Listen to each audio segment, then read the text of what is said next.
What is the shape of the planet Earth? Is it really sphere? We see the mesmerizing views of the nature from high mountains and also explore the depth of the ocean. The Earth is still rotating in its balanced state.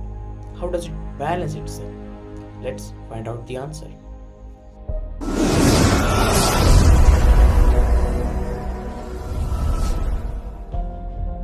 Sizing from a couple of feet to thousands of feet, the earth is ornamented with various structures such as mountains, valleys, ocean floors, etc. And it maintains a balance between these structures despite it revolving and rotating continuously. What an astounding fact! Let's understand first what exactly imbalance means. Consider a balance with 30 kg weight on each side that is in a neutral position. Now, let's remove the 10 kg weight from the left side and add it to the right. What will happen then?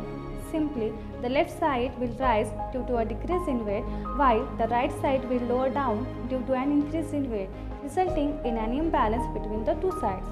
The same imbalance may lie between the Earth's geological features such as mountains with high relief and ocean basins with low relief. Then how does Earth balance it? Let's see. This imbalance is balanced by the Earth's gravitation. That is, there exists a gravitational balance between elevated masses and ocean basins of the Earth's crust, which is called isostasy, which means equipoise or state of equilibrium. Now let's understand how isostasy works to maintain this balance. We know there is a continuous process of erosion from mountains due to which it becomes lighter, thereby decreasing superincumbent pressure, and the eroded material is deposited in the depositional basins, causing it heavier and increasing superincumbent pressure. This leads to the gradual rise of mountains and subsidence of ocean basins. Thus, to maintain this balance, there must be a continuous slow flowage of relatively higher materials from beneath the seafloor towards the lighter materials of the rising mountains, which restores the isostatic balance between the Earth's lithosphere.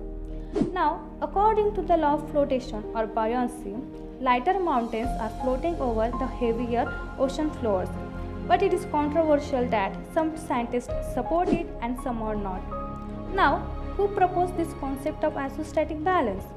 Many scientists postulated different concepts of isostasy such as Airy, Bragg, Joly, etc., of which Airy's hypothesis is most acceptable, which says that Earth's crust, being less dense, is floating over a liquid substratum of greater density in such a way that the heavier the lithospheric column, greater part is submerged in substratum, whereas lower the lithospheric column, smaller part is submerged in substratum.